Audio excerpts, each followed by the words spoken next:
यहाँ पे एक मेथड जो कि मैं ऑलरेडी आपको बता चुका हूँ रिजेक्शन कैंडल के केस में, कि वो रिजेक्शन कैंडल जो किसी ऑर्डर ब्लॉक के ऊपर हो, वो रिजेक्शन कैंडल्स जो किसी सपोर्ट या रेजिस्टेंस के ऊपर हो, पे आ गया तो ये बेरिश ऑर्डर ब्लॉक है। द लास्ट बाइंग कैंडल अगर हम कहते हैं तो ये लास्ट बाइंग कैंडल है और इसका ये ऑर्डर ब्लॉक यहाँ मौजूद है। और यहाँ पे देख लें ये रिजेक्शन कैंडल जो थी ये।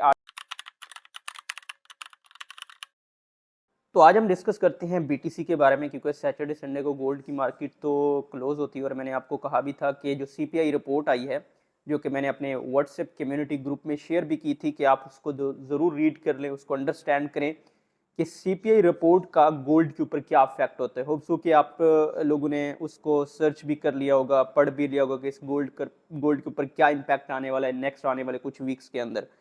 तो अगर जिन लोगों ने अभी तक मेरा व्हाट्सएप कम्युनिटी ग्रुप ज्वाइन नहीं किया, जहाँ पे हम फ्री सिग्नल्स भी देते हैं, जहाँ पे इन्फॉर्मेशन शेयर होती है कि आपने कब बाय करना है, कब सेल करना है, तो आप यूट्यूब चैनल ट्रेडिंग साइन पर जाएं और वहाँ पे यूट्यूब वीडियोस की डिस्क्रिप्शन में जो फर्स्ट लिंक है वो व्हाट्सएप कम्युनिटी का है, आप उसको ज़रूर ज्वाइन कर लें।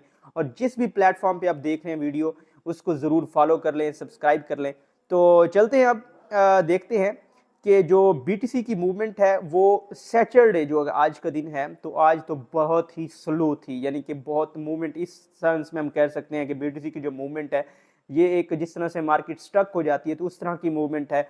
और इस तरह की मूवमेंट में भी बहुत अच्छा प्रॉफिट जनरेट होता है, क्योंकि फ्लक्चुएशन जब बहुत ज़्यादा नहीं होती तो आपके लॉसेस के चांसेस बहुत मिनिमम बच जाते हैं और आप अच्छी ट्रेड या बड़ी ट्रेड भी आप ले सकते होते हैं, क्योंकि आपको आइडिया हो रहा होता है कि ये इतनी बड़ी मूवमेंट तो आनी नहीं है, तो यहाँ पे मैं इन चीज़ों को मैनेज कर लूँगा।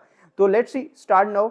तो इसमें अगर देखें तो मैंने आपको एक आइडिया दिया था सबसे पहले रिजेक्शन कैंडल का, और यहाँ पे ये एक रिजेक्शन कैंडल मौजूद है जहाँ से बीटीसी ने इस रिजेक्शन कैंडल के को पिक किया। जैसा कि मैंने आपको कहा था कि रिजेक्शन कैंडल के केस में आपने ट्रेड किस तरीके से लेनी है, आपने फिबोनाची किस तरह से ड्रॉ करना है, ताकि आपको आइडिया हो सके कि रिजेक्शन कैंडल का ये जो पोर्शन है यहाँ से मार्केट इसको पिक करेगी और देन मार्केट डाउन मूव करेगी। अगर इसमें देखें ये जो बेरिश रिजेक्शन कैंडल है, और इस केस में अगर हम देखें तो इस रिजेक्शन कैंडल को हम इस तरीके से मार्क कर देते हैं कि ये साइज है रिजेक्शन कैंडल का। अगर आप देखें तो ये साइज है रिजेक्शन कैंडल का, और रिजेक्शन कैंडल्स के अंदर ही मार्केट अभी तक मौजूद है। लेकिन मैं आपको कहता होता हूं कि जब इस तरह की रिजेक्शन कैंडल हो जिसका साइज क्या है, तो ये 1,11,278 से 1,12,823 है। तो मैं कहता हूं कि आपने स्टार्ट में इसकी ट्रेड नहीं लेनी, बल्कि आपने देखना है कि कहां पे फिजिबल है कि मैं इस रिजेक्शन कैंडल के ऊपर अच्छे तरीके से ट्रेड ले सकूं। तो मैं आपको कहता हूं कि यहां से जाओ और फिबोनाची ड्रॉ करो। जब आप फिबोनाची ड्रॉ करते हैं लेट्स सो यहाँ से इस तरीके से, ये मत वेट, जब आप यहाँ से जाते हैं और फिबोनाची ड्रॉ करते हैं यानी इस तरीके से, तो आपके पास एक वैल्यूज आ जाती हैं कि आपने अगर 50% पे इसको बाई करना है तो ये देख लें 50% की क्या वैल्यू 1,11,700 तक आ रही है। फिर अगर आपने 70% पे जाके लेना है तो 1,11,921 समथिंग आ रही है। तो जो कि एक अच्छा वैलिड पॉइंट है जहां पे आप लेना चाह रहे हैं, तो मैं कहता हूं कि आपको 50% पे आप ट्रेड को सेट कर लिया करें और देन आप उसका वेट किया करें। अब जहां पे देखें 50% 1,11,600 और 700 800 तक ये मार्केट गई, और अगर अब यहाँ से आपने सेल की ट्रेड लिया तो डेफिनेटली यहाँ से 700 से नीचे 200 300 तक मार्केट पहुंच गया, $400 का ये मूवमेंट हुआ है। तो आप इसमें प्रॉफिट बुक करके निकल भी सकते हो, जो कि मैंने अभी प्रॉफिट बुक किया और मैं आउट हो गया यहाँ से। तो इस तरीके से आप रिजेक्शन कैंडल के केस में ट्रेड ले सकते हैं, लेकिन जब आपको वाज़ेह हिंट ना मिल रहा हो। और उससे पहले भी मैंने आपको बताया था कि यहाँ से जो है मार्केट मूव करेगी। अगर पिछली वीडियोस आपने नहीं देखी तो अभी जाकर आप वहाँ पे देख सकते हैं कि मैं कहाँ पे कह रहा हूँ। ये एक सपोर्ट है जिसको मार्केट ने ब्रेक नहीं किया इस सपोर्ट को, लेकिन विक मारी है। विक आपको पता है विक इस सिचुएशन में होती है कि लिक्विडिटी को ग्रैब कर सके मार्केट, और मार्केट ने यहाँ पे इस सपोर्ट लेवल के नीचे जितनी भी लिक्विडिटी यहाँ पे पड़ी थी मार्केट ने उसको ग्रैब किया। अब इस लिक्विडिटी को उठाने के बाद मार्केट दोबारा ऊपर चलेगी, और यहाँ पे मुझे वाज़ेह कोई भी हिंट्स मिल नहीं रहे थे, इस वजह से मैंने आपको कोई सिग्नल भी नहीं दिया था। लेकिन यहाँ पे एक मेथड जो कि मैं ऑलरेडी आपको बता चुका हूँ रिजेक्शन कैंडल के केस में, कि किस तरीके से रिजेक्शन कैंडल्स जो हैं वो आपको ट्रेड लेने में हेल्प आउट करती हैं।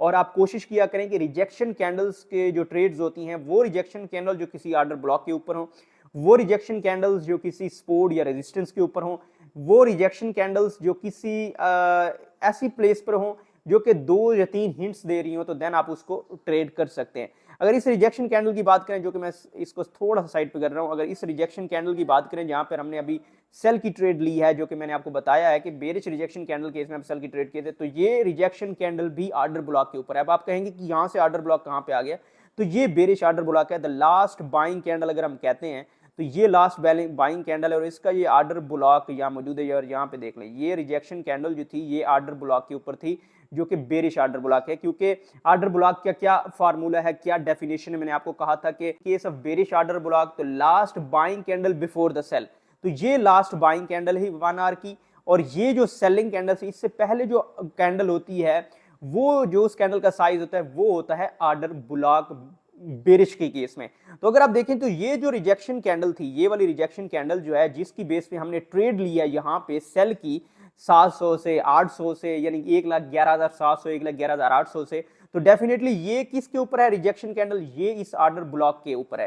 तो ये एक वैलिड रिजेक्शन कैंडल थी, ऊपर आर्डर ब्लॉक है, तो डेफिनेटली आर्डर ब्लॉक को भी मार्केट ने थोड़ा बहुत रिस्पेक्ट दे दिया। इस रिजेक्शन कैंडल को भी फिल करते हुए मार्केट नीचे की तरफ मूव हुई और 1,11,278 तक पहुंच चुकी है। तो ये इस तरह की जो मूवमेंट होती है, तो बेसिकली ये हेल्प आउट करती हैं ट्रेडर्स को ट्रेड लेने में।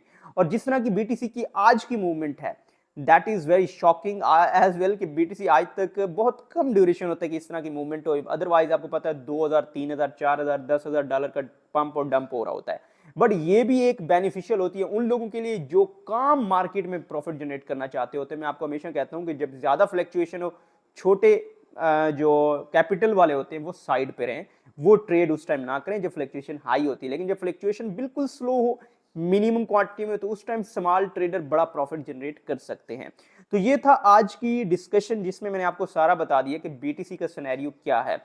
अब अगर आप फर्दर मजीद इस चीज को एनालाइज करें, तो मार्केट अभी ये थोड़ी सी करेक्शन करेगी, मार्केट इस पोजीशन तक आ सकती है। अगर हम यहाँ पे देखें, ये जो पोजीशन है, इस पोजीशन तक आ सकती है मार्केट। और फिर मैं इसको मेंशन भी कर देता हूँ, पॉसिबल है कि मार्केट इस पोजीशन तक आए, और इस पोजीशन पर आने के बाद मार्केट दोबारा क्या करे, दोबारा ये मार्केट इस पोजीशन तक, यानी इस आर्डर ब्लॉक को, ये जो बड़ा आर्डर ब्लॉक पड़ा हुआ है, इसको 70% पे फिल कर सकती है। अगर इसमें हम फिबोनाची ड्रॉ करें, तो इट्स डिपेंड्स ऑन यू कि आप कितनी क्वांटिटी किस पोजीशन पे ले रहे हैं। तो यहाँ से आप फिबोनाची भी ड्रॉ कर सकते हैं। इस तरीके से अगर हम इसको ड्रॉ करें, तो ये देख लें, तो इसमें अगर आप 50% पे लेते हैं तो 1,12,702 है, और अगर आप 75% पे चले जाते हैं तो 1,13,224। तो मैं आपको कहूँगा कि आप इस पोजीशन पर आकर 75% पर आकर बाई करें। लेकिन अगर आप मजीद छोटी क्वांटिटी में आपका सेंट्स में अकाउंट है, तो फिर आप यहाँ से बाई करें थोड़ी सी 10 to 20%, फिर आप यहाँ से बाई करें, फिर आप कोशिश करें। क्योंकि एक और चीज़ भी है जो कि इस आर्डर ब्लॉक को मार्केट रिस्पेक्ट देगी 110% इस आर्डर ब्लॉक को रिस्पेक्ट देगी, क्योंकि मार्केट इस आर्डर ब्लॉक में जाएगी और फिर वापस इस पोजीशन तक आएगी और फिर दोबारा इसको ब्रेक करेगी, क्योंकि इसके ऊपर भी लिक्विडिटी पड़ी हुई है। लेकिन एक और चीज़ भी है कि मार्केट अगर इस आर्डर ब्लॉक को रिस्पेक्ट देने के बाद यहाँ पे भी एक रिजेक्शन कैंडल है। अगर यहाँ पे देखें, ये है रिजेक्शन कैंडल। अब इस रिजेक्शन कैंडल के 50% को भी मार्केट जा सकती है, फिल करके वापस आ सकती है, और इसका 50% कितना बनना है, 1,13,713।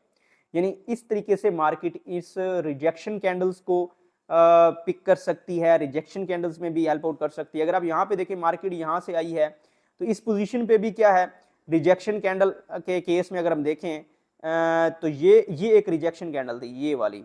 अब इस रिजेक्शन का कैंडल का 50% जो था ना, यहाँ पे देखें, ये पोजीशन थी। अब इस पोजीशन को आप देख लें, तो मार्केट ने क्या किया, ये 1 मिनट 1 मिनट, ये इसकी है। अब ये एक रिजेक्शन कैंडल ऑलरेडी आपको हिंट्स दे चुकी थी। उसके बाद मार्केट दोबारा कहां पे चली, 1,09,000 समथिंग पे चली गई थी मार्केट दोबारा। अब ये जो रिजेक्शन कैंडल बनी थी, ये रिजेक्शन कैंडल पीछे जो है, इसके ऊपर ये एक आर्डर ब्लॉक था, तो ये एक वैलिड रिजेक्शन कैंडल थी। यहाँ पे अगर आप गौर से देखें, तो यहाँ पे ये एक बुलिश आर्डर ब्लॉक था, the bearish candle before the buy. अब ये जो बुलिश आर्डर ब्लॉक था, इसके ऊपर रिजेक्शन कैंडल ये थी। ये जो पीछे बुलिश आर्डर ब्लॉक था, यहाँ पे उसके ऊपर रिजेक्शन कैंडल थी। तो डेफिनेटली ये जो रिजेक्शन कैंडल थी, ये बुलिश आर्डर ब्लॉक के ऊपर थी, तो डेफिनेटली ये हेल्प आउट कर सकती थी दोबारा यहाँ पे ट्रेड लेने में, कि ये रिजेक्शन कैंडल मार्केट की इसको रिस्पेक्ट देगी। और मार्केट ने इसका 50% फिल किया, और उसके बाद ये देखें आप कहाँ पे गई, 1,11,900 समथिंग पे चली गई। तो इस तरीके से जो रिजेक्शन कैंडल्स हैं, अगर ये आर्डर ब्लॉक, रेजिस्टेंस या फेयर वैल्यू गैप या वैलिड है तो आपको जरूर बेनिफिट देती हैं। और मैंने आपको बताया भी है कि जब बड़ी रिजेक्शन कैंडल है तो आप माइंड सेट कर लें कि अगर ये 50% फिल होगी या 70% होगी तो तब मैं ट्रेड लूंगा। छूट जाती है ट्रेड, जाने दें, उसके ऊपर जिद ना लगाएं। मार्केट को आप जिद मार्केट के साथ ना करें। अगर आपको ट्रेड मिस होगी तो जाने दें, फिर आप ब्लाइंडली ऐसे ट्रेड ना लें जो कि आपको लॉस देती है। ये थी आज की वीडियो। होप्स कि आपको अंडरस्टैंड हो गया होगा कि बीटीसी के केस में आपने ट्रेड किस तरीके से लेनी है। फर्दर आपको हिंट्स बता दिए हैं कि क्या क्या मार्केट कर सकती है।